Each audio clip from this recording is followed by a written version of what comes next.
The town of Barrow in Alaska is isolated in 80 miles of roadless wilderness. Once a year, they spend 30 days of winter in complete darkness known as the polar night. Near this town, the stranger arrives on a boat, and after staring at a creepy ship in the distance, he makes his way to Barrow. Outside Barrow, Sheriffs Eben and Billy find a pile of burnt phones buried in the snow, which doesn't look like a prank. They also take the chance to look at the last sunset they'll have for a month. In town, people are getting ready to either hibernate or leave on the next plane. Since everyone is so busy, they don't notice a mysterious figure sneaking into the local kennel and killing all the snow dogs in it. Back to the sheriffs, they stop to check on Bo, whose bulldozer is leaking gas all over the snow. Eben is in the middle of finding him when they get a radio message reporting the death of the dogs. Meanwhile, Eben's ex-wife Stella finishes her job and takes her car to the airport. In the middle of the road, she's suddenly hit by a bulldozer, destroying her car. Stella can't wait to be towed and calls Eben for help, but Eben uses the excuse of having to work to avoid her and sends Billy to pick her up instead. Billy drives Stella to the airport as fast as possible, but they still don't make it in time, so now Stella will have to stay a month in Barrow. Back to Eben, he looks at the dogs and finds a complete massacre, but the owner's ally and John can't think of anyone that could hate them this much. Afterward, Eben returns to the police station, where his grandmother Helen and his brother Jake work with him. They receive a message from the utilitor reporting some vandalism, so Eben goes to check it out. Carter and Wilson explain someone destroyed their helicopter, which is usually kept under lock and key. Meanwhile in the cell tower, Gus hears some strange noises outside and goes to check them out, only to notice the lights going out.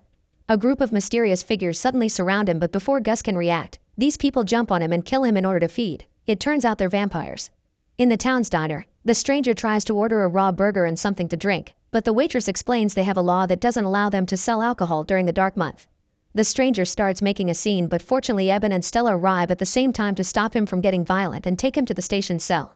In the meantime, a group of pipeline workers is finishing for the day when suddenly, one of them gets dragged into the darkness. A few seconds pass before the worker's body falls on the snow, causing his friend to run away in panic. The third worker's frozen in fear, and the vampires take the chance to surround him. Back at the station, Eben tries to find out how the stranger sneaked into their town, but the man refuses to answer. Suddenly the internet goes out, and when Eben tries to call Gus, he discovers the phone lines are out too. At that moment the entire town also loses power and the stranger announces they are coming. Eben goes to the cell tower to find out what's going on and finds a trail of blood that he follows until he discovers Gus' head.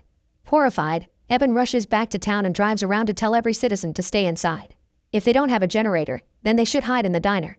In John's house, Ally is preparing dinner when suddenly a vampire breaks through the window and drags her out. John hears her screaming and goes to save her with his rifle, but when he gets close enough, the vampire scratches to keep him away.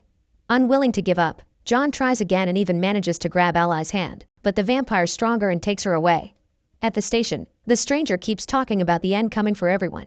Jake gets annoyed and throws a piece of his game at him, but this only makes the stranger happy because he can use it to pick the lock. Immediately Jake goes to retrieve the piece and the stranger uses the chance to attack him, but at that moment Eben arrives and shoots the stranger in the arm. Then he handcuffs the man to the cell door to interrogate him, but the stranger's only answer is that they'll all die. Eben asks Helen and Jake to stay inside while he and Stella look for the criminal. After a few minutes of driving, Eben stops the car because he saw something, but when Stella checks with her binoculars, she gets scared and urges Eben to get back in the car. The pair tries to escape, but a vampire suddenly jumps on top of the car, and Eben shooting at it does absolutely nothing. Stella stops the car, and this does make the vampire fall, allowing them to return to town. When they get back, they see fires everywhere and hear gunshots. Helen contacts them through the radio to ask for help, so they hurry back to the station, but it's too late. Helen and Jake are gone, only having left a trail of blood behind. The stranger is still in the cell complaining because they didn't take him and asks Eben to help him end things. Eben truly considers killing him, but Stella stops him. Meanwhile the vampires gather in town to hear from their leader Marlowe. He reminds them it's important to remove their victims' heads to prevent them from turning into vampires too. He also wishes they had come to this town sooner because the constant darkness is perfect for them. Then the vampires go on a killing rampage around town, feeding on anyone they can put their hands on without mercy. A horrified group of survivors gathers in the diner and all share the same experience. Their bullets did nothing. Eben and Stella arrive and are relieved to see Jake is okay, but unfortunately Helen didn't make it. The group discusses their options and Carter suggests hiding in the utilitor, but that's too risky because it's too far. A woman points out that her neighbor has an attic with a hidden pull-down ladder and the house was boarded up before the owner left. Eben asks Carter to guide the group to that house while he and Stella distract the vampires.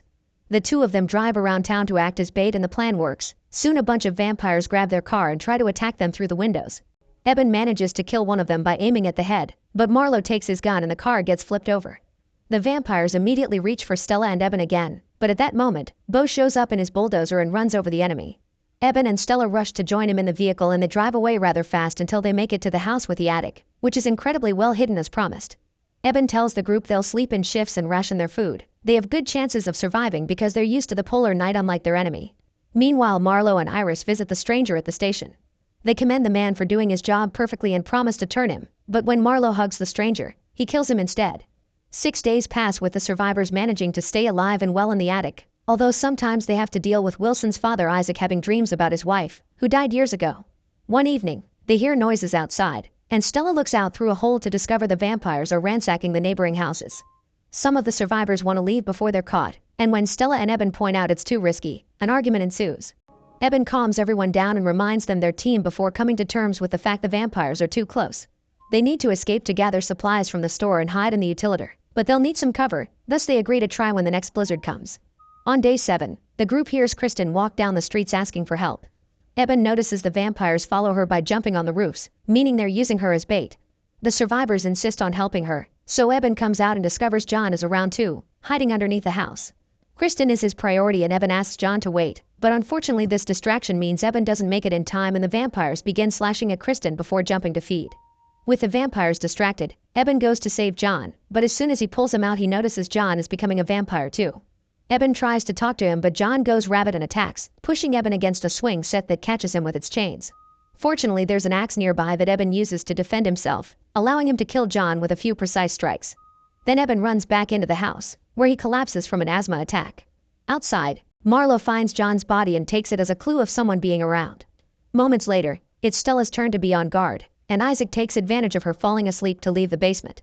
Stella and Wilson hear the door and immediately go after him, convincing him trying to walk to the city is a terrible idea. Isaac cries as he thinks his wife won't survive and goes to the bathroom. However, seconds later they hear a noise and discover the door's locked. Wilson picks the lock and they discover Isaac has escaped through the window, so Wilson goes after him and pushes Stella away when she tries to stop him. Eben hears the commotion and comes down to check on Stella, but at that moment, a vampire enters the house and they hide in the bathroom.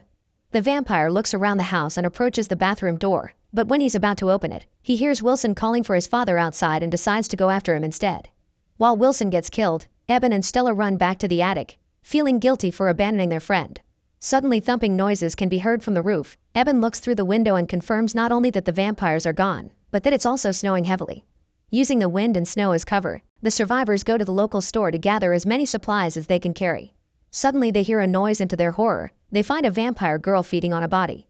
The survivors run to find Eben, but when he comes closer with his axe, the girl's gone. Eben keeps looking around, and the girl comes out of the shadows to attack him, making him drop the axe. The rest of the group quickly comes to help him, grabbing the girl together and pinning her against the wall in order for Jake to kill her with the axe, a task that leaves him deeply traumatized. The survivors get ready to leave, but they discover it stopped snowing, so they'll have to wait inside the store for another blizzard. On day 18, Eben points out they need to leave because the vampires will soon reach this area. The utilitar's still too far to reach without cover, thus they agree to go to the police station, but they need a distraction. They realize the vampire sent the stranger to cut communications off early on because they couldn't come out during the day, and Eben remembers Helen had UV lights for his plants in her house, so he'll fight the vampires with those while the others run away. Eben runs out of the building making noise on purpose to get the vampires' attention. However, one of the creatures goes after the fleeing group and jumps on one of the survivors. The group has no choice but to leave him behind as they escape, safely making it to the station. The vampires surround Helen's house and Marlowe allows Iris to go first, but as soon as she steps inside, Eben receives her with a glowing UV light. Iris falls on the snow as half her body burns and the vampires go to shut down the generator to turn off the lights. Eben runs through the back door while he keeps his group updated through the walkie-talkies, so Bo tells him to run to Rogers Avenue. Marlowe sees Iris suffering and gets her permission to feed on her so she can die in peace.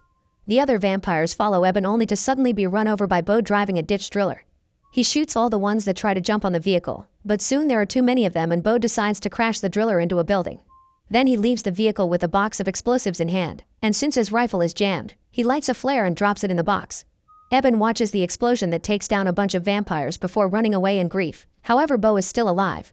When he comes out of the building, Marlowe calls him pathetic and kills him with his foot. Eben joins the others at the station, but their reunion is cut short when Carter reveals he was bitten by the girl in the store when they held her down.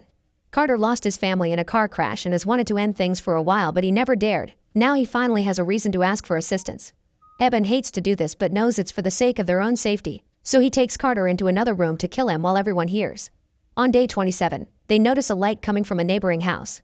Eben and Stella go to check and are shocked to find Billy next to the bodies of his family after he killed them to save them from the vampires. He wanted to end things for himself too, but the gun jammed. Eben scolds Billy for not having even tried to save his family before the three of them return to the station, only to find it empty. Since it started to snow again, the trio assumes the others went to the utility and begin heading there. When they hear some noises, they hide under a house and see Gail coming down the street. Stella rushes to grab her and bring her under the house right before a vampire appears, so Eben decides to distract him to give the others a chance to escape. However, instead of going with the girls, Billy runs in another direction in fear, getting another vampire's attention. Eben manages to run safely to the utility and reunites with the others, but he worries when he notices Stella and Gail haven't arrived yet. Meanwhile, Marlowe gathers the vampires and reminds them humans shouldn't know they're real, meaning it's very important to find every single survivor and kill them all. Back at the utility, Billy arrives without knowing a vampire's following him. The beast bites Billy and the group quickly comes to help him when they hear the screams. This vampire's stronger and manages to overpower Eben, almost throwing him into the metal grinder. Billy jumps on the creature and pushes it into the grinder first, effectively killing him but also losing his arms in the process. To make matters worse, Billy is starting to turn, so Eben has no choice but to kill him too. On day 30, the survivors begin to celebrate that the sun will come out soon. Eben finally manages to contact Stella through the walkie-talkie, and she explains she and Gail are hiding under a car nearby. Eben checks through the window and sees they're surrounded by vampires, so he asks Stella to wait under the car until morning and they can see the sunrise together. However, the vampires are tired of waiting and use the oil that Bo's bulldozer leaked all over town to start a fire. If Stella and Gail stay under the car, they'll burn, but if they come out, they'll be killed. A desperate Eben realizes a human can't win this fight, so he uses a syringe to take some blood from Billy and injects it into his own body. As Eben begins to turn, the others wonder if they should kill him, but a crying Jake protects his brother. Eben says goodbye to Jake with a hug, then goes outside to challenge Marlowe to a one-on-one fight. Marlowe accepts and begins beating Eben up easily, but this distraction gives Stella and Gail the chance to escape. Eben's body continues to change while he's being pulverized, and when Marlowe's about to deliver the final blow, Eben's eyes turn black. He uses his new full vampire strength to hit Marlowe's head so hard that he instantly kills him. Having lost their leader, the other vampires run away, but Eben doesn't go after them because it's almost dawn. Stella realizes the sunlight will affect Eben too, so she takes him to the top of the hill. The couple shares one final kiss as the sun comes up and turns Eben into ashes in Stella's arms. Make sure to subscribe and turn on notifications so you can watch more videos like this. Thanks for watching.